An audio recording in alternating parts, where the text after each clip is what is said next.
ஆண்டவராகிய இயேசு கிறிஸ்துவின் நாமத்தில் உங்கள் அனைவருக்கும் என் அன்பான வாழ்த்துக்கள்.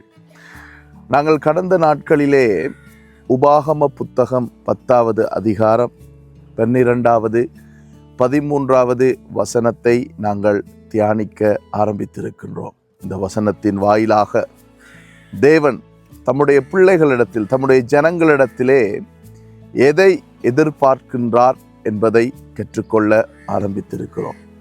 இந்த வசனத்தினுடைய பகுதிகள் மிகவும் பெரிதாக இருப்பதன் காரணத்தினாலே இந்த வசனத்திலே இருக்கின்ற ஒவ்வொரு பகுதிகளாக பிரித்து இந்த ஷார்ட்ஸின் மூலமாக நாங்கள் கற்றுக்கொள்ள ஆரம்பித்திருக்கிறோம். அந்த வகையிலே இந்த வேத தியானம் உங்கள் ஒவ்வொருவருடைய வாழ்க்கையிலும் மிகவும் ஆசீர்வாதமாகவும் பிரயோஜனமாகவும் இருக்கும் என்று கர்த்தராகிய இயேசு கிறிஸ்துவுக்குள்ளாக நான் விசுவாசிக்கின்றேன்.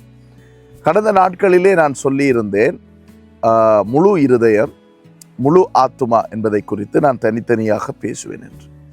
நேற்றைய தினத்திலே முழு இருதயத்தை குறித்து நான் பேசியிருந்தேன். ஏன் கர்த்தருடைய ஆவியானவர் தம்முடைய தாசனாகிய மோசே மூலமாக முழு இருதயம் என்று பேசினார் என்று சொல்லியிருந்தேன். இன்றைய நாளிலே முழு ஆத்துமாவை குறித்து நான் பேச இருக்கிறேன். அதற்கு முன்பதாக ஆத்துமாவை குறித்து சில காரியங்கள் உங்களுக்கு நான் பகிர்ந்து கொள்ள விரும்புகிறேன். ஆத்துமா என்பது எபிரேய மொழியிலே நெஃபேஷ் என்று பரிசுத்த வேதாகமத்தின் மூல மொழியில் எழுதப்பட்டிருக்கிறது.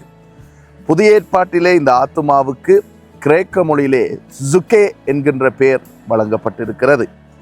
மனுஷனுடைய ஆத்துமா எப்படிப்பட்டதென்றால் அது ஒரு வாகனத்திலே இருக்கிற ஒரு கியரை போன்றது. இந்த கியரை நாங்கள் டி என்றால் டிரைவிங்லே நாங்கள் போட்டால் அது அந்த வாகனம் முன்னோக்கி செல்லும். இந்த ஆத்துமாவை, இந்த கியரை நாங்கள் ரிவர்ஸிலே போட்டோம் என்றால் அந்த வாகனம் பின்னோக்கி செல்லும். அப்படிப்பட்ட ஒரு காரியம்தான் இந்த ஆத்துமா. இந்த ஆத்துமாவை சிருஷ்டித்தவர் கர்த்தர். ஆனால் பாவத்தின் விளைவால் ஆத்துமா பாவ சுபாவத்தினாலே கரைபட்டிருக்கிறது. யாக்கோபு புத்தகத்திலே சொல்லப்படுகிறது, ஆத்துமாவை உயிர்ப்பிப்பது, அதை சுத்திகரிப்பது தேவ வார்த்தையாக இருக்கிறது. ஆகையினாலே நாம் முழு ஆத்துமாவோடு கர்த்தரை சேவிக்க மாட்டோம் என்பதை நன்கு கர்த்தர் அறிந்திருக்கிறார்.